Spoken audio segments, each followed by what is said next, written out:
Okay, I'd like to welcome everybody to the Collapse of Complex Society open course presented by the School of Advanced Study here at the University of UTMN. Today, we are having a presentation, a group presentation on the nature of the collapse of the Khmer civilization. So we'll have a presentation and then hopefully there'll be some time for question and answers. If anybody is live streaming this from YouTube, feel free to go ahead and send a text inquiry in, and we can use that to address the group and edit your comments and questions into the discussion. So without any further ado, I'm going to turn it over to the Khmer Civilization Group. Remember to introduce yourselves. I forgot to introduce myself. I'm Jay Silverstein, the professor for the class, and now I will turn it over to the Khmer Group. Okay, hello everyone. My name is Alicia, and I'm presenting the project of group who was concentrating on the collapse of the Khmer Empire. So let me introduce the team members of our team. It is Sofia Fedorova, Ekaterina Rashkova, and Ilya Skryv. So yeah, we will start with the overview of the civilization, what it was about and where it took place. So yeah, Khmer Empire has started its existence in 802 BC when Jayavarman II, the first king of the Khmer Empire, united small kingdoms into the state. He participated in a ritual whereby he somehow became a universal monarch. So there was a ceremony where he manifested himself as a king, god king, and it became a basis of the civilization. So yeah, the most valuable city of the Khmer Empire was Angkor, and the fall of this city in the 5th century led to the collapse of the Khmer civilization. Talking about some general characteristics of this state, it was a monarchy and really strong monarchy. Talking about the climate, it was dependent on the monsoon, and the great importance was put on the monumental architecture. So yeah, what was the indicator of the collapse of this empire? It were the various processes following the sack of Angkor in 1431, such as settlement shift, the decline of monumental architecture, and written records in forms of inscriptions, and decrease of the traditional elite class. As well, there was some external factors of stress, such as climate change, state conquest, and religious transformation. So we decided to put our research in the frame of the Richard Hartshorne work. And because of the main attributes of the Khmer Empire's collapse was the migration of population from the abundant capital to the provincial regions. So we decided to focus on the dynamics in the relationships between center, that was Angkor, and the periphery, including Mekong region and Phon Dep. In order to understand why the sack of Angkor and the influence of the stress factors had led to the collapse, it is reasonable to mention that most of the social and political institutions, and state organization itself, they survived after the collapse, and that's why we would like to apply the functional approach in political geography that was described in the Richard Hartshorne work. So he focused on the impact of the special, social, and political differences within a state and on its political integration. So he figures out two directions of this impact, and it is a centripetal force that unites the country and centrifugal force that contributes to separation. So taking into account this work and our general revision of the Khmer Empire, we decided to we came up with the question: why had the impact of the external stresses led to the collapse of the Khmer culture, but the state organization and many of the social and political institutions survived? So our hypothesis is that the collapse of the Khmer civilization was the result of the dynamics of the means of political integration between the center and periphery, which were acting as the centrifugal forces under the influence of the factors of stress. So in this presentation, we will describe some characteristics of their empire and analyze it from this perspective. So we will start with the environmental topics. So yeah, could you continue? Yeah, for sure. Hello, everyone. And well, here I will try to briefly talk you about the reasons why the climatic perspective was one of the most important and in some kind of interesting when we're trying to consider why the Khmer's fall. So here, after doing the small research we made, we understood that in the beginning of their life, Khmers were likely to have a good climate with annual summer monsoon rains, as our civilization situated in Asia in the period from the 9th to 14th or 15th century. But later, Khmers got into a situation where they experienced decades-long drought interspersed with intense monsoons in the 14th and 15th centuries. And it was one of the reasons why they collapsed. So next slide, please.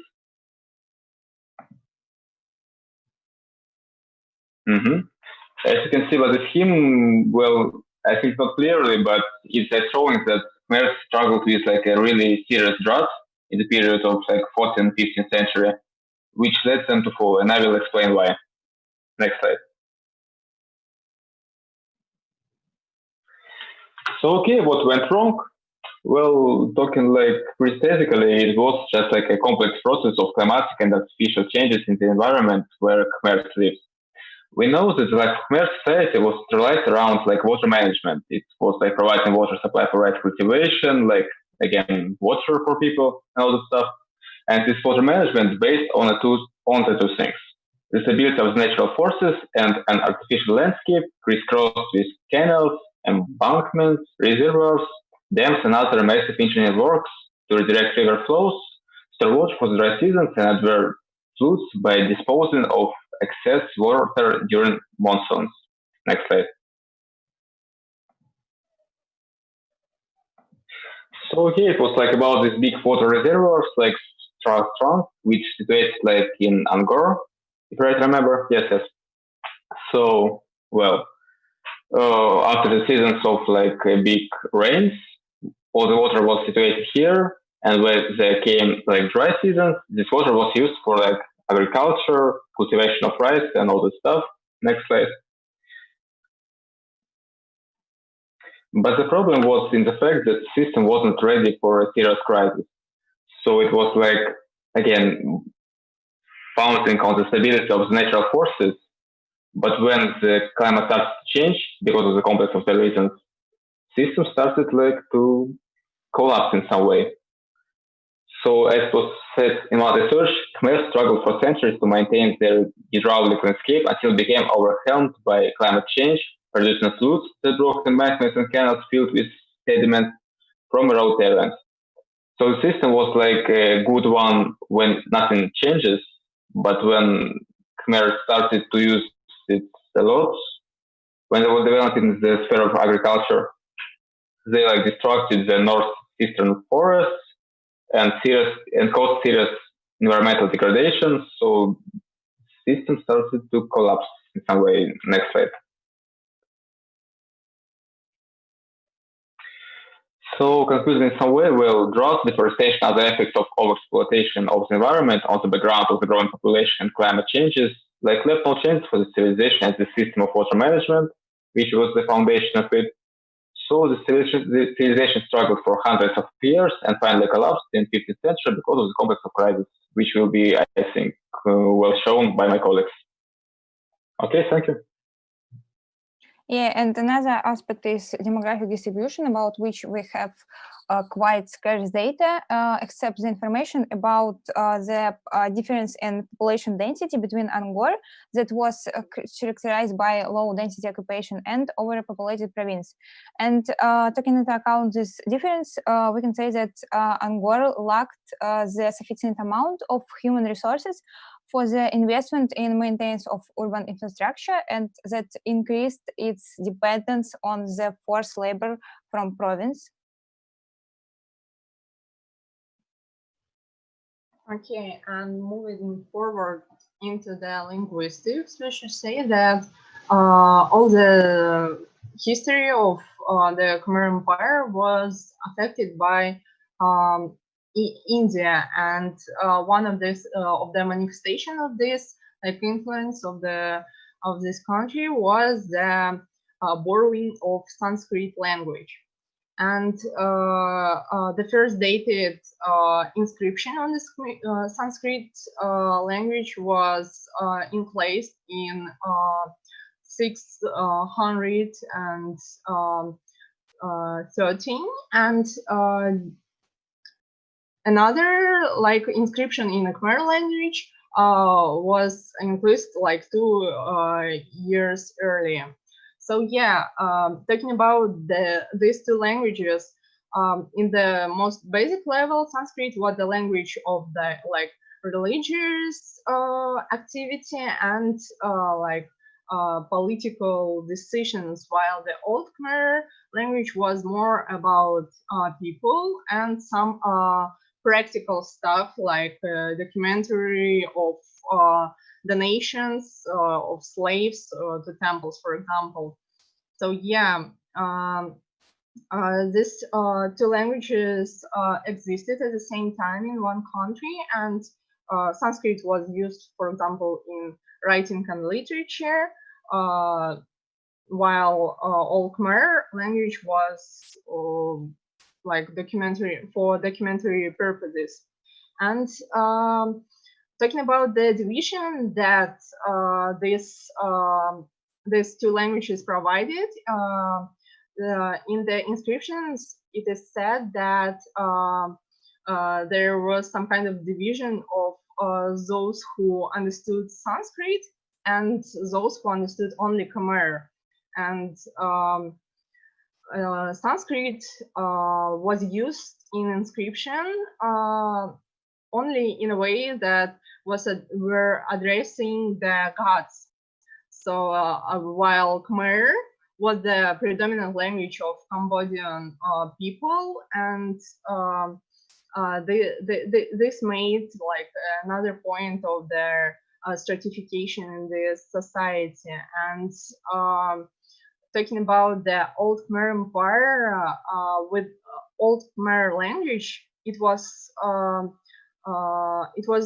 dominant language until the end of the Angkorian era, and the language was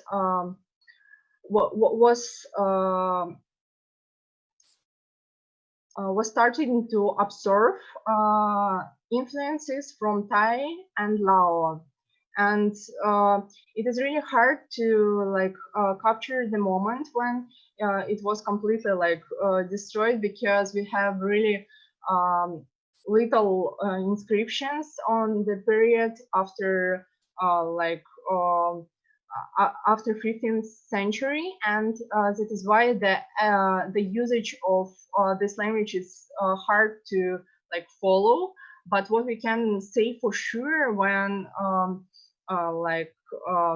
when inscriptions again started to be recorded, we see like really a different language, and we now call it a late Middle Khmer language, and it wasn't like under the rules of Old Khmer and couldn't be used in this way.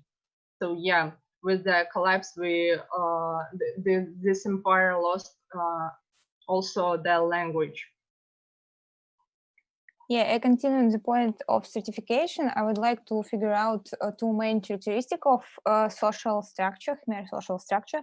The first one is the adaptation of Indian system of castes, and the second one is the correlation between social structure and the settlement division into the center and periphery. And so society could be roughly divided on the two clans, the noble one called Varna, and it is illustrated by two highest level in this table, levels in this table. So, and it contained mostly the royal family, the religious elite, and were inhabiting the core, the center of empire, and also the second clan, the common one called Vargas, including slave and privileged free citizens who were occupying the hinterland. So, and this spatial distribution make the vertical social structure the mechanism of implementation of king's control over the region, but at the same time it increased the gap between core and provinces, and as a result, after the decline of the capital, led not only to the simplification of social stratification, but also to the dissociation of common citizens with the central authority. Okay, and now we move to the topic of the religion, and I'll give a brief overview of the religions that existed during Khmer Empire. And first of all, it was Hinduism, who also was like, who also came from the Indian culture. And here we can highlight that there was like a big importance of the worshipping of particular gods, such as Shiva, Vishnu, Brahma, and so on. And if we would like to like understand how the kings, Hindu kings, was ruling their like country, there was an aggregation of statements, like rituals, temples, poems, for example, inscriptions, and these statements they displayed the greatness of the king and his godliness. So yeah, here we also can refer to the concept of God King and like the main basis of the monarchy in the Khmer Empire. And the Hindu tradition was really a long state in their civilization, but in their in the 12th century, there was a shift into Mahayana Buddhism, which was influenced by a particular individual, and it was King Jayavarman the Seventh, and he decided to make a change in the religion tradition, and here we can point out that the same statements was used, but the difference was that they were addressed to the people as objects of king's compassion, an audience for his merit making, and participants in his redemption. So yeah, there were less a concentration of the connection with particular god. For example, as it was in the Hindu tradition, when even the temples were for the particular mythological character. While here we see that the attention is shifted into their people and the power of king right now based not only with their like human powers, but also it is focused on the people too. But this tradition wasn't really long, because after the death of Jayavarman VII, the tradition was like shifted away, and here was some period of brief reversal of Hinduism tradition, but it also was changed with the Theravada Buddhism, and it was made by Indravarman III, and this tradition, this religion stayed in Cambodia even today. So yeah, what was the difference between these two kinds of Buddhism? We should say that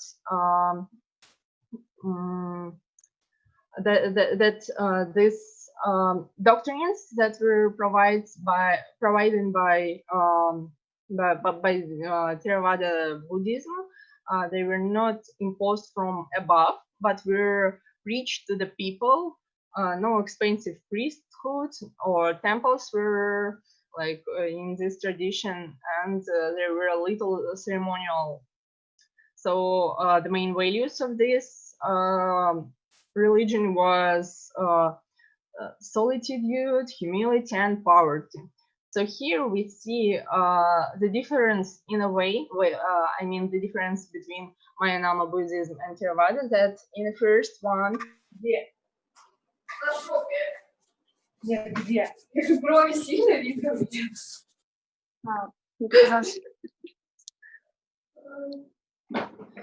see like the positive connected with the people, but and he was somewhere far away from them.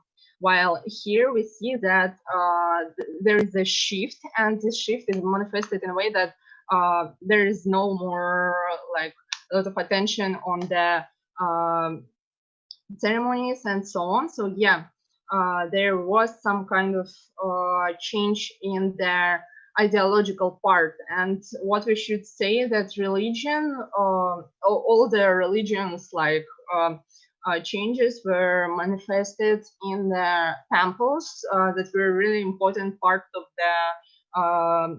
the civilization, and Kate will continue with this topic. So yeah, speaking about religion, I need to mention temples like is very important part of it. So we'll start with function of temples, and due to such significant correlation between religion and king power, the spread of temples implied spread and increase of king power. And according to Khmer inscriptions, loyal followers, which were rewarded with land grants, had to install a temple on the new area devoted to the new king and sacrifice it to people. Moreover, if we examine the significance of the temples in like spiritual, economical, and political sense, I need to point out that temples were also recognized like a settlement beginning. Particularly, temples were used in the development of marginal unexploited lands. So here we move into the next function, which is exploration of marginal unexploited areas. And like temples were as centers for new space exploration, and additionally servants of the temples provided a labor force to cultivate the lands, plant crops, and exploit other sources. It means that temple spread also influences such aspects of state's life as resource exploitation, religious, social, and political stratification. So next function is development of trade. So the function includes development of Angorians' mobility. So there were so-called rest houses placed along road roads between major state centers. So the rest houses were resting place for worshippers making the trips to sacred sites. However, since the rest houses were located along the road system, they were used for economical purpose too. Like for instance, the road was major for stoneware pottery transition. So the complex of roads and rest houses was vital for internal trade networks improvement and stabilization. However, even though the aspect is so important and widespread in Khmer's life, it just reflects changes within societies, but doesn't provoke any changes for the state to collapse. So the more states strive to collapse, the more changes we see in religious aspect of its life. For instance, last major stone temple was built in the end of 13th century, and also there is a visible decline in the number of inscriptions during this period of decline of the whole states. So as you see, the last dated Sanskrit inscription or in Khmer language are from the very end of 13th century and beginning of the 14th century.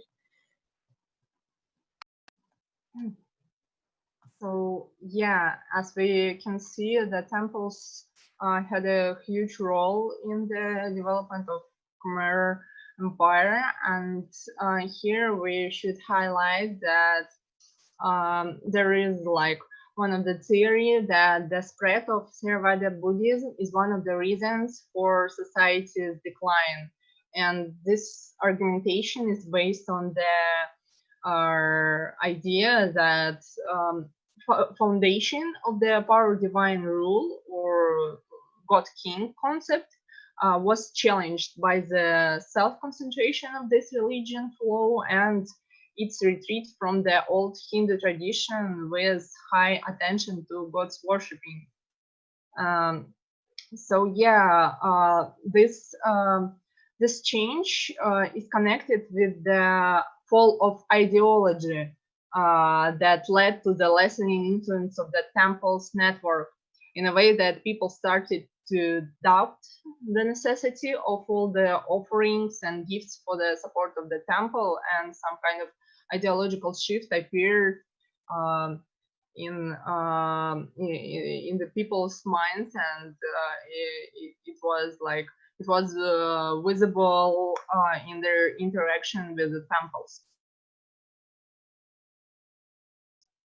Yeah, and the God King cult was also very important for the political organization because it was the main like mechanism of support of centralized government.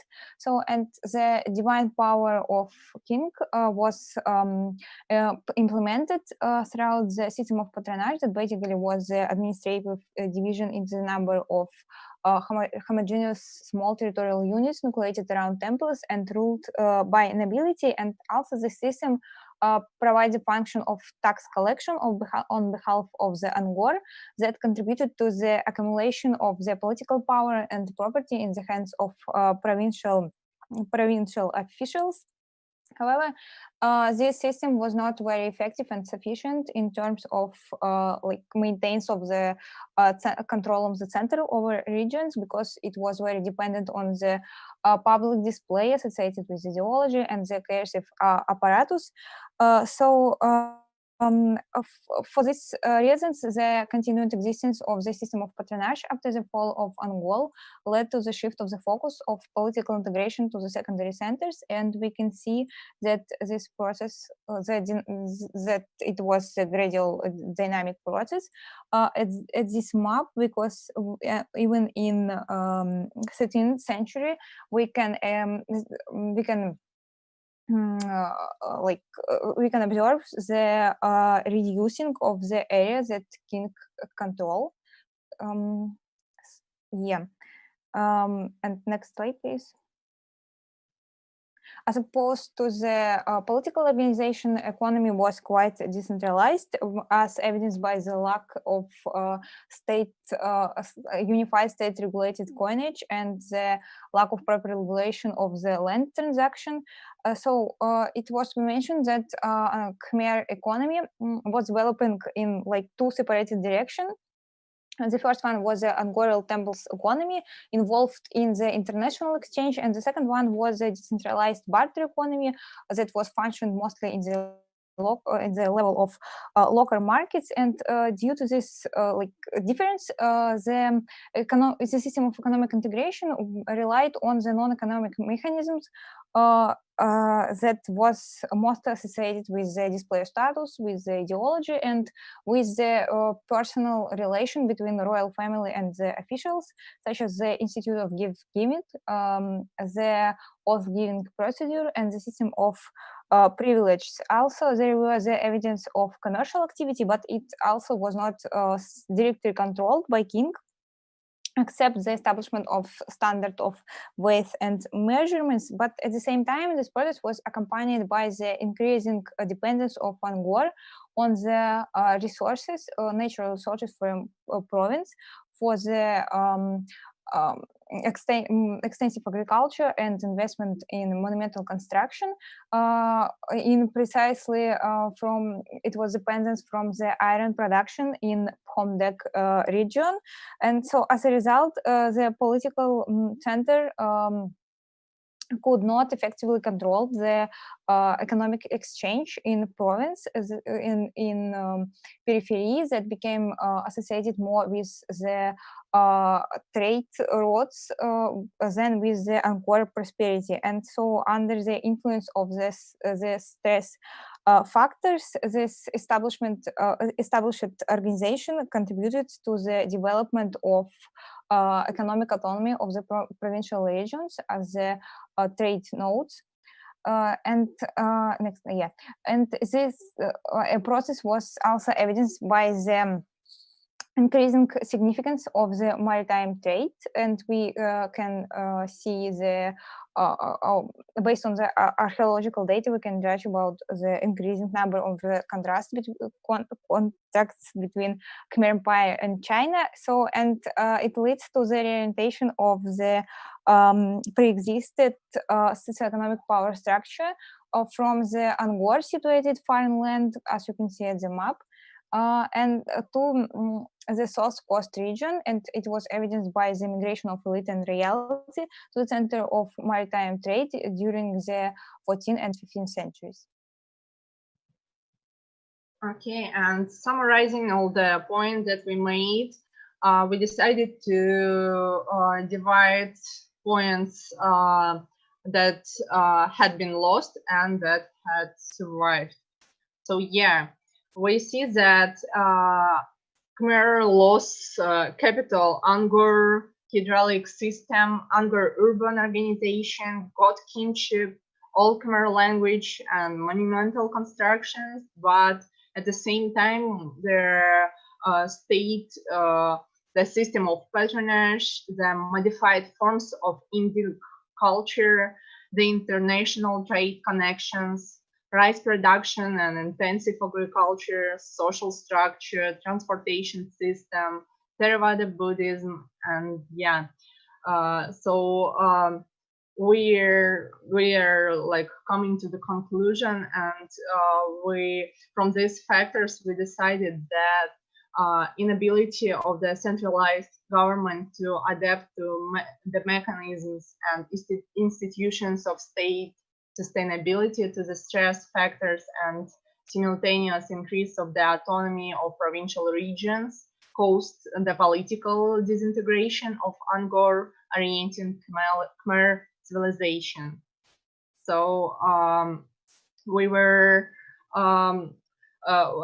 thinking, was it possible to avoid the collapse? And in short, yeah, we think that it was possible, and we suppose that the collapse of the Khmer Empire could be prevented by reducing of the significance of the ideological means, such as the cult of god kingship in the ensuring of political integration and by the use of economics mechanisms and institutions of centralization. So thank you for your attention. We're ready to answer your questions.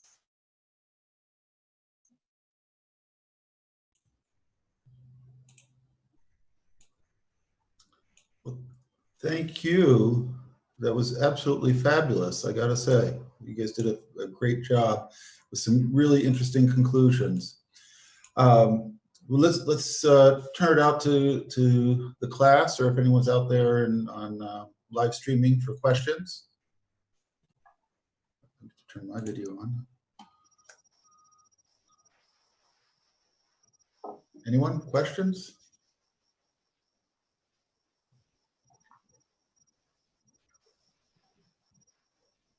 On the demographic issue, what was the total population of the Khmer civilization at its height, at its biggest point?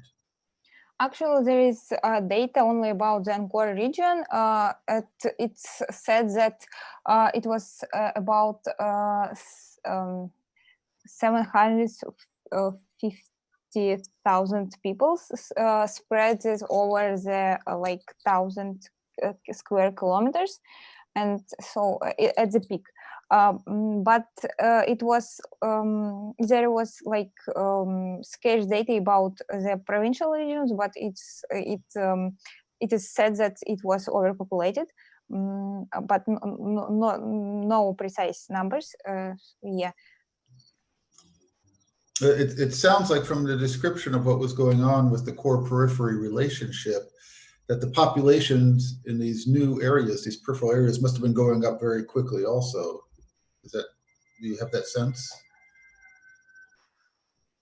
Is there some data at least to suggest, I mean, you must see a lot of architectural development in these peripheral sites and the secondary sites, centers? Yeah, it was evidenced by monumental construction.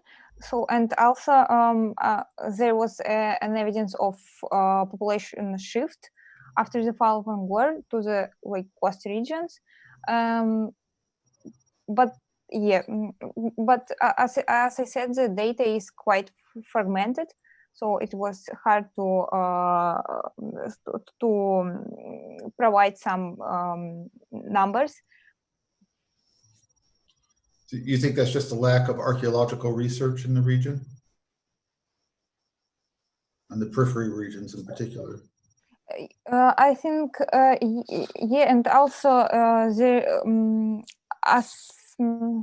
since our written record constituted mostly by inscription in temples, it was not like the direct evidence of the population, no, like record, some administrative record of density from this period, and yeah. Okay. Yeah, Artyom. Thank you. It was really a great presentation, and it's interesting to know about Khmer as empire. But there was this like default suggestion for one of the areas we could have looked at as part of our empire research, and it was this ethno-linguistic one. And I've seen that you were looking at this linguistic dichotomy of Sanskrit and Old Khmer language, but maybe I have missed that. But what about ethnic part of that? Was it absolutely like one ethnic based state, or was there some dispersity of ethnicities, or if there was if there was the case with that, how could have it been united, and what could have been the measures for that? Thank you for your question. Well, talking about the ethnicity, the major population was Khmers, but at the same time, the territory of the state was so huge, and it covered like, if we're talking in modern terms, like Thailand and Laos, and yeah, there was a really huge empire, and there was a lot of influence of the neighbors, such as on the servers there were like a lot of people from China, from 1 second, yeah, from Thai region, there were a lot of influence of this culture. So yeah, I'm not really sure about like the direct numbers that I could provide right now, but I hope I answered your question. Yeah, there were like different ethnicities, but the major one was Khmer. Great, thank you. Another question? Run my notes again here. Well, the impression I have is that Sanskrit had come in with Hinduism from India. Is that correct? And so did Sanskrit serve a function like Latin in Europe? It was a religious language that the church had brought it and carried it. But you have these transitions. Oftentimes when you have these religious transitions that are particularly dictated, they seem to be associated with the ruler making these changes. A lot of times it leads to iconoclasm or religious conflict where people resist. They hold on to their religion and resist the change from above. Is there any indication that that was a significant factor in some of the religious or ideological instability in the civilization?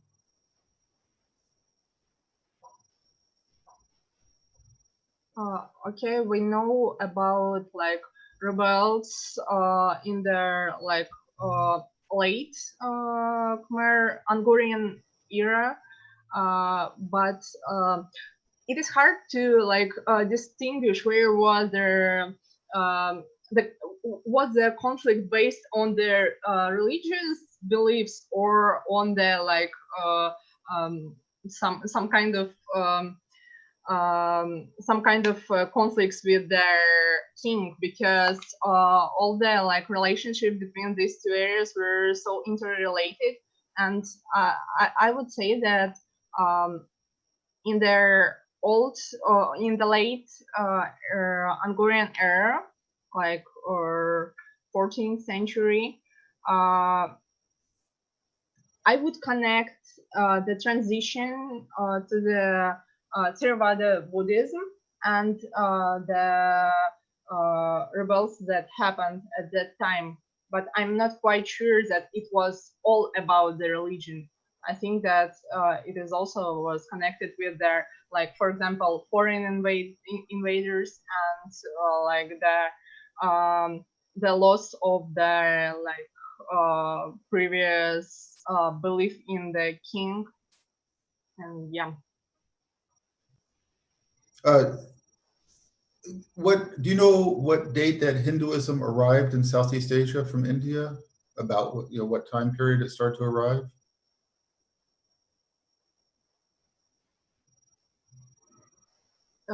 Excuse me. What do you mean? I'm sorry.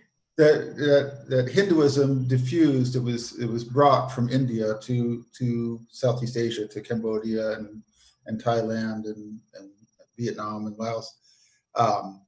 Do you know about what date that happened? How early it was?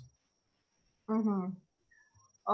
Well, the only data we have is 9th century, when the Hinduism was like recorded in this area, but it is not quite clear what was it the real first appearance of this tradition on this area, or it was just the first mentioning. So yeah, answer would be the 9th century. Okay. I suppose it can it can appear even earlier, because it was like the foundation for this god king with together with the cult of ancestors. So we can say that if it was used as like ideological basis, it means that it was spread it, and it was like known for people. Okay. Do you see evidence of syncretism either with the pre-Hindu religion, the more animistic religion that people practice, or syncretism between Hinduism and Buddhism? Was there some sort of blending of the religions and ideologies? I can say about this fusion between syncretism between Hinduism and Buddhism in the this means of integration, such as the Hinduism Buddhist system of gift giving, but I'm not really sure about like the how it was implemented in material culture. Yeah.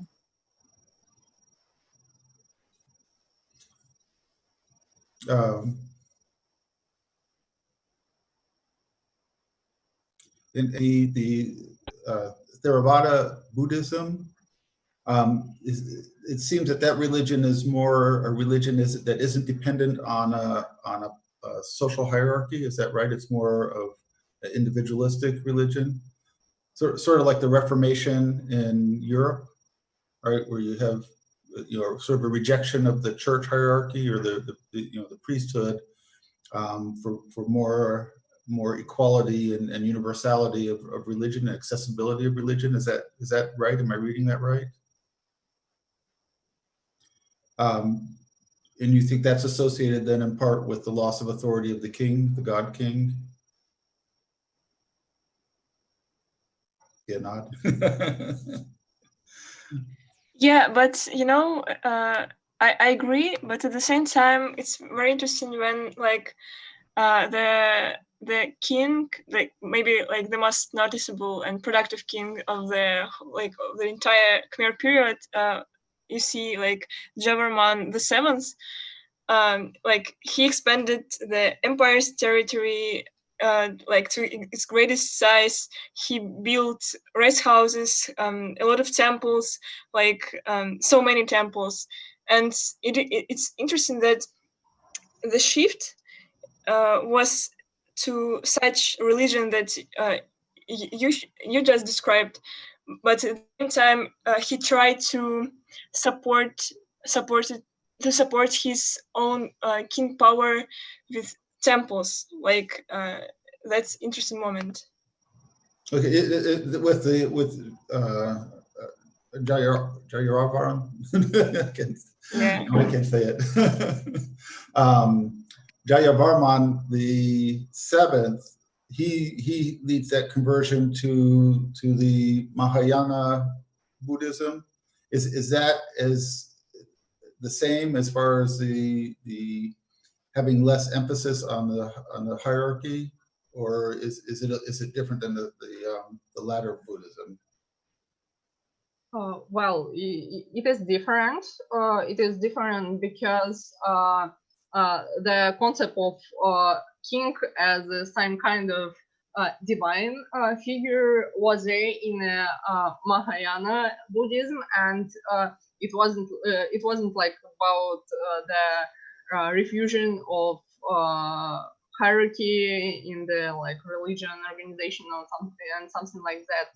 So yeah, the main difference between the Hinduism tradition and Mahayana Buddhism tradition was in that there was a bit more like attention for the people, and like the origins and the basement of the power was taken somehow with the idea of people on this basis. And I wanted to like add to their point to the question of what the like different religion traditions interconnected and like connected with the animism tradition. For sure, like all the dates that we have on this table or the characteristics, they were not like a pure religion and like pure ideas of this particular tradition, because in the society that like change their ideology and their religion beliefs, there were some parts of their previous previous beliefs, and talking about like animism traditions, like the worship of spirits was somehow connected and interrelated with the worship of Shiva and Vishnu, and yeah, like the Theravada Buddhism was also like connected with such an idea. So yeah, they were not like distinguished and in any sense pure or something like that. Oh, okay, yeah. Do you think that then in the under Jayavarman the Eighth, with you have this short period where they go back to Hinduism? Do you think that it's an attempt to reinforce the king's position by revisiting or reintroducing this concept of Hinduism that put more emphasis on the divine authority of the king? Do you think it was an attempt to reestablish control, to create more centripetal forces to solidify the power base? Well, we can't suggest it, but it also should be said that in the case of Jayavarman the Eighth, there were some kind of I would say like race, or trying to be different from the previous king. Oh, yeah. Just wonder, you think of like England, when they went back between being Protestant, which Henry VIII first introduced in a rebellion against the Catholic Church because they wouldn't do what he wanted, and so he created his own religious identity, and then, of course, it was reverted back again under Bloody Mary and so forth, into a bloody period of back and forth between Catholicism and Protestantism, but associated with the king and queen's relationship with the Catholic Church and their sense of authority. So you wonder, when you see a change like that someone decides that it's time to become Hindu again, maybe it's an attempt that they're feeling a little bit of loss of control, and this is a way of trying to reassert that control. Just like I just barely mentioned in the Egypt with the change of gods by Akhenaten to try to bring Egypt all under the one god Aten, which then failed, and Aten was knocked out, and the god Amen reasserted. But it was associated with this one king who created this whole new cult, and that I suspect the priests were working with him to solidify it. And so you wonder what politics might be underlying this attempt for a revivalism of the Hindu religion. So, but I think, as you were mentioning, the Hindu religion never really disappeared, and it's still very prevalent now. It was always there, but the official religion of the state focused on either Buddhism or Hinduism at different times. So, is that correct?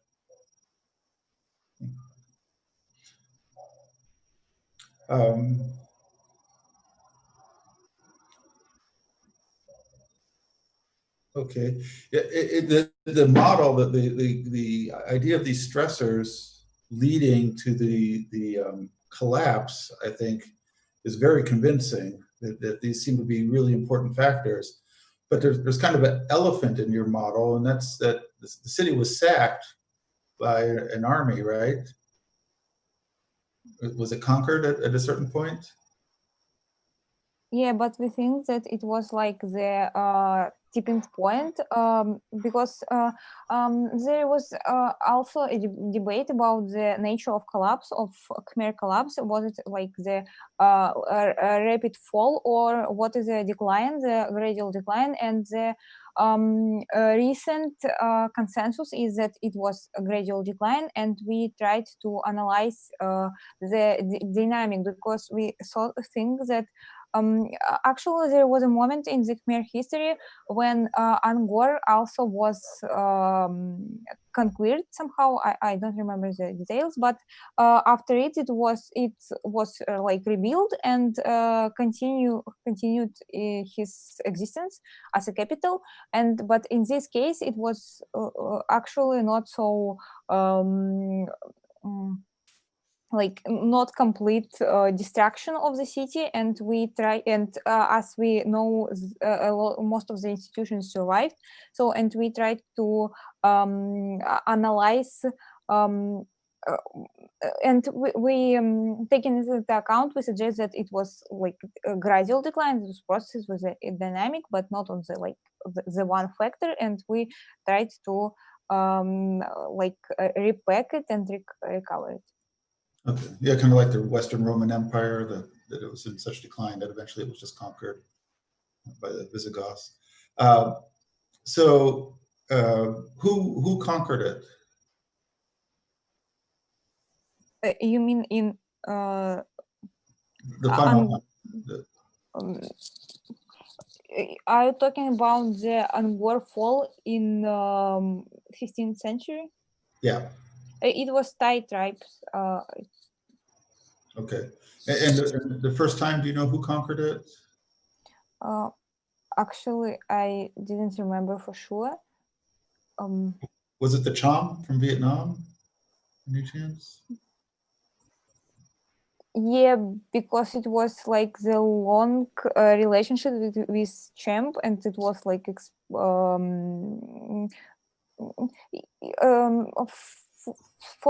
a while it was like the client region for Angkor Empire, but yeah. You know, it's interesting when you look at the history of this, and here's the relationship between the core at Angkor Wat and the periphery, and you mentioned the Mekong, for instance. The Khmer Rouge, of course, carried on, in name, the tradition of Khmer. Of course, Cambodia is the same name, Campeche or Cambodia, from Khmer.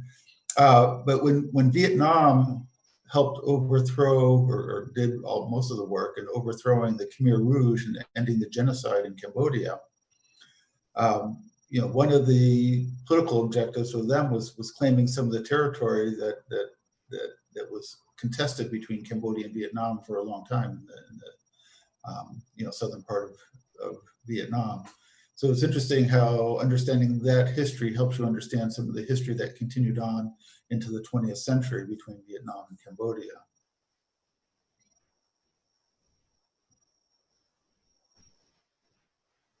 Other questions?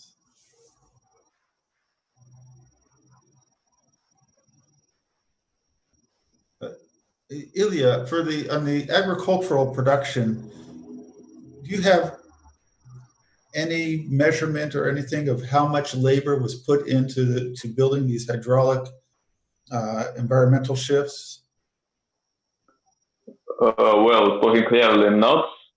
I just read some research about it, and they were mentioned no serious numbers about it. There was just something about this droughts that happened in 15th and 14th and 15th century, but I don't think that I can say more about it. How about the investment into canals? I think there was some LiDAR data from some of these areas that kind of gave you a real surface impression of how much modification of the environment had actually gone on, which was quite significant. But it's been maybe 20 years since I've seen the data on that. But I have it stuck in my mind. Did you run across anything like that? Well, looks like no, but okay, I think I can try to search it for the final work, because yeah, we need to have some numbers. Yes. Yeah, it would be worth taking a look at that and seeing, and maybe including, you use pictures in your final report. You know, if you have a good, LiDAR image, laser scan image of the surface that can show you how much, to give you an idea of how much was actually transformed through canal building and construction and road building, which will give you an idea of how much deforestation there was and how organized they were. Population density. So there's a lot of information in that. The drought information is really interesting. Do you know how they got the dates on the time periods for the droughts, these intervals of drought? Yes, I didn't mention it here, but it was something about these like 3 rings that I remember from some old trees. Okay. I can't. Yeah, remember. Oh, good. I can't remember for sure, but I wrote about it in my individual assignment. But yes, I forgot to put it here. But yeah, I know what I'm talking about. Okay. And I was going to ask, did they do core samples too in the wetlands? You know, I think we talked about this before, as I recall. But I was curious if they had done core samples, to look at pollen analysis, and I think I mentioned phytoliths before to you. If they had done any sort of analysis like that, it would help correlate with the tree rings. I think there was something about it, but I can't remember for sure. Okay.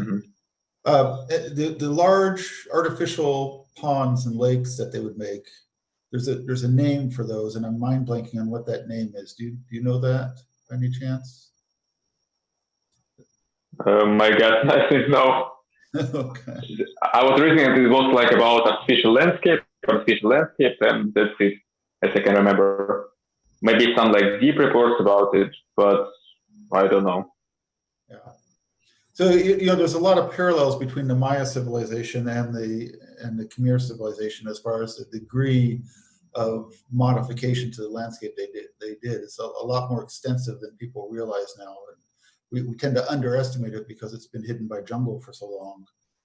But it really is quite substantial. So I think you're absolutely right that those modifications to the natural environment were devastating and maybe took some of the flexibility of the environment out to be able to respond to the drought stress.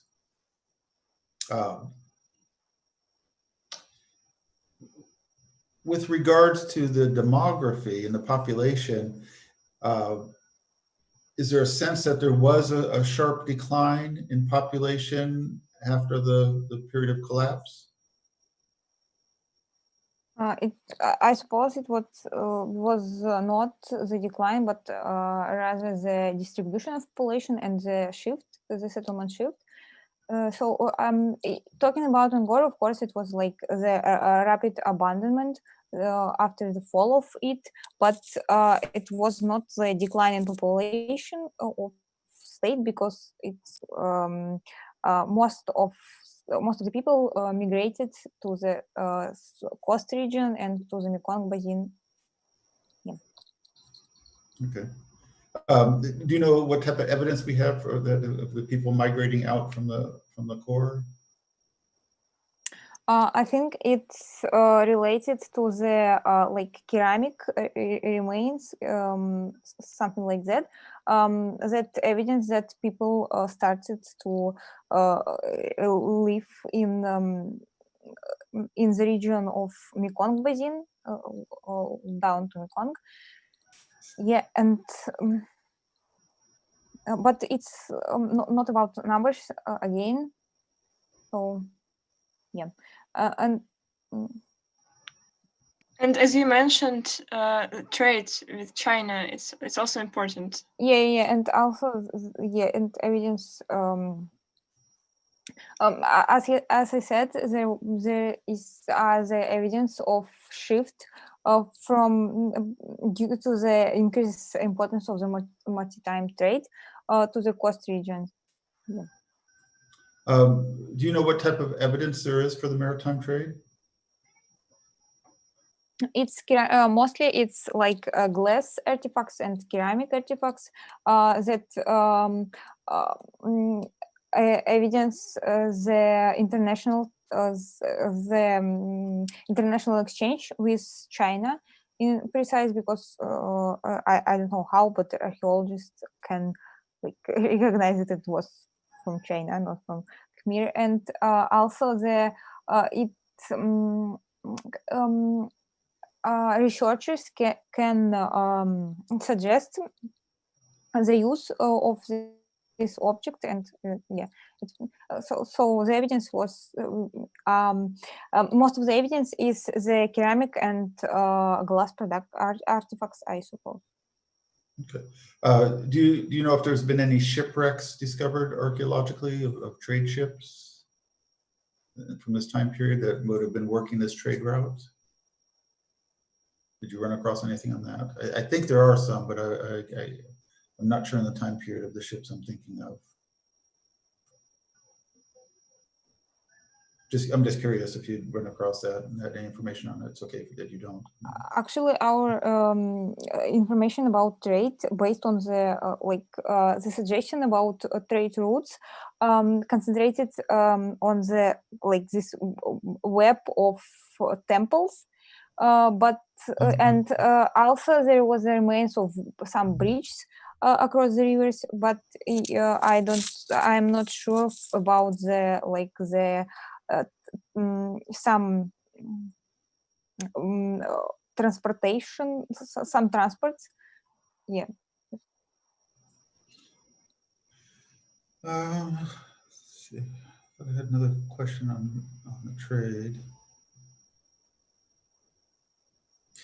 Do you know what products that the Khmer civilization might have been exporting, sending back to China?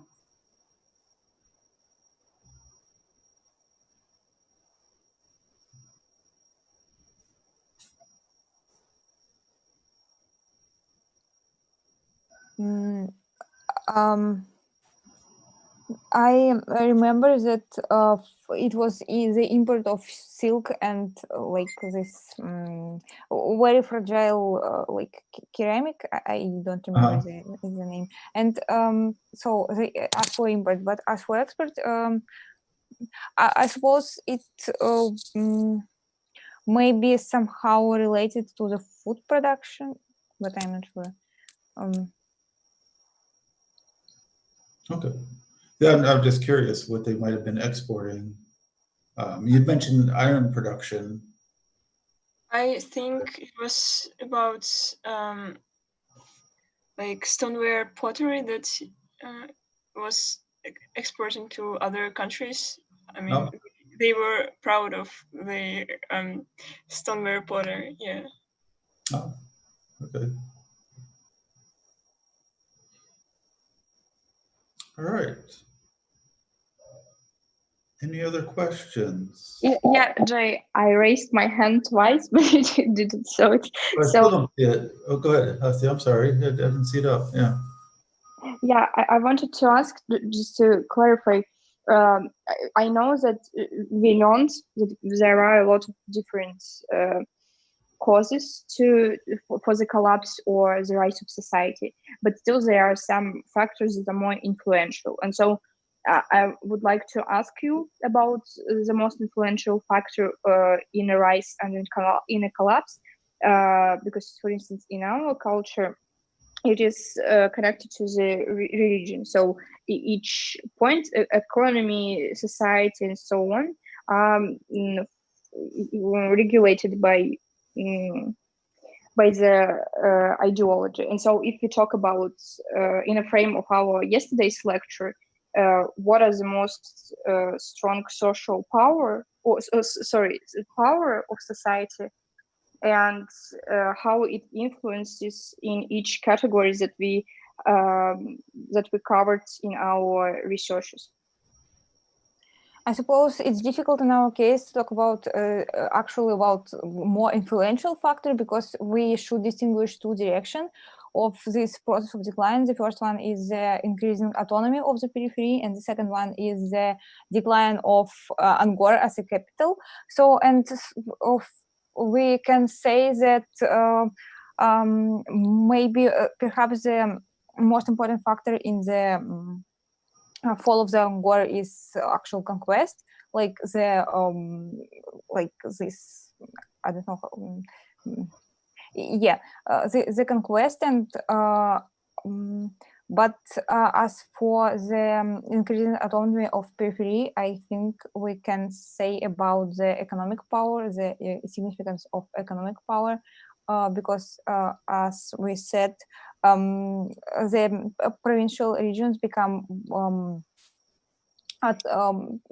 it was a matter of increasing economic autonomy of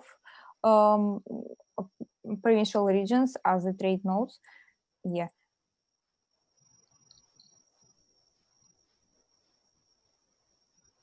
Okay, are there any further questions?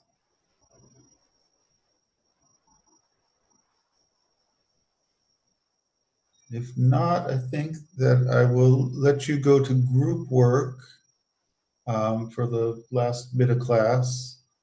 And then this afternoon, Easter Island, we have a Zoom meeting. Is that still on?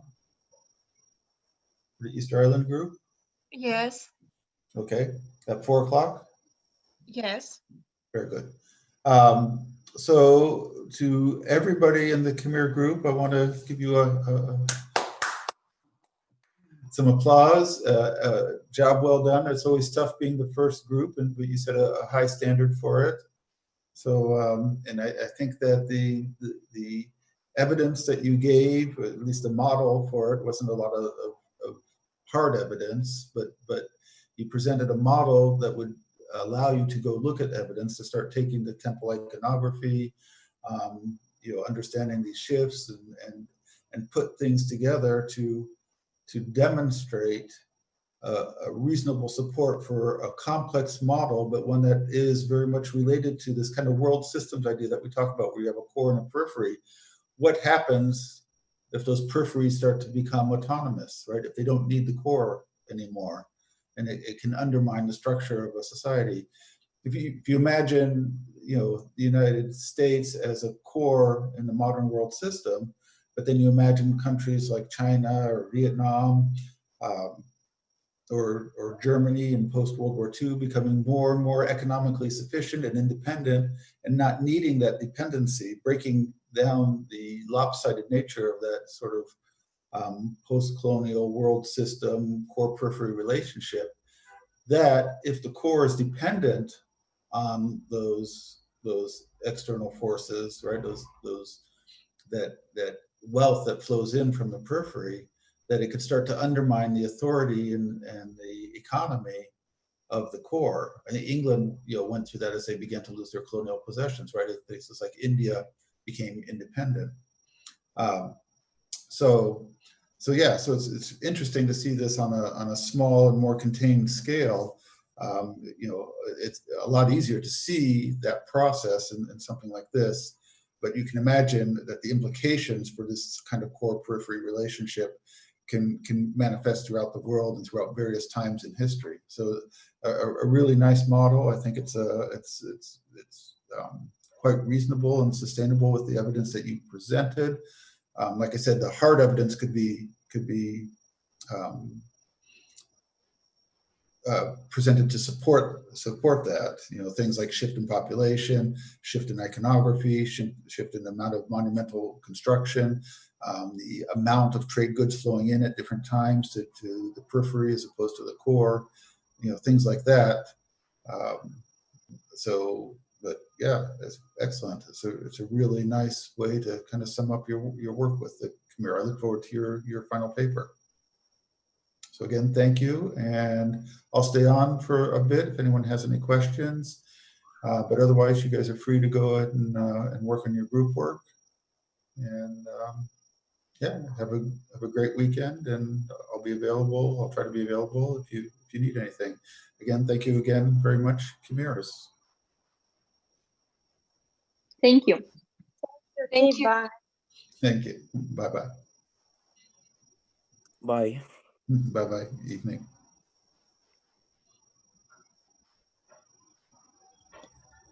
Jay, I wanted to ask a question. Yes.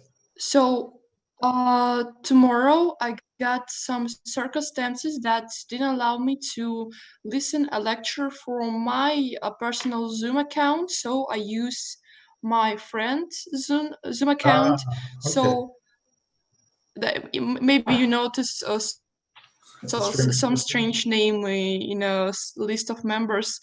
So yeah. I got some screenshots that. So I got some screenshots that, like evidences that I attended the lecture. So need I to send you? No, I believe you. I did notice a strange person. I tried to talk to that person to see who it was, but I know it was there the whole time, so that's okay. It was something like legit something or another, or I can't remember the name, but yeah, Okay. I did notice it. So I was wondering who that was. So no worries. I don't need the screenshots. But you did need to tell me. I know now, so I made a little note, and I'll make sure that it reflects that. And also, wait a little bit. There's a problem. Also, you remember that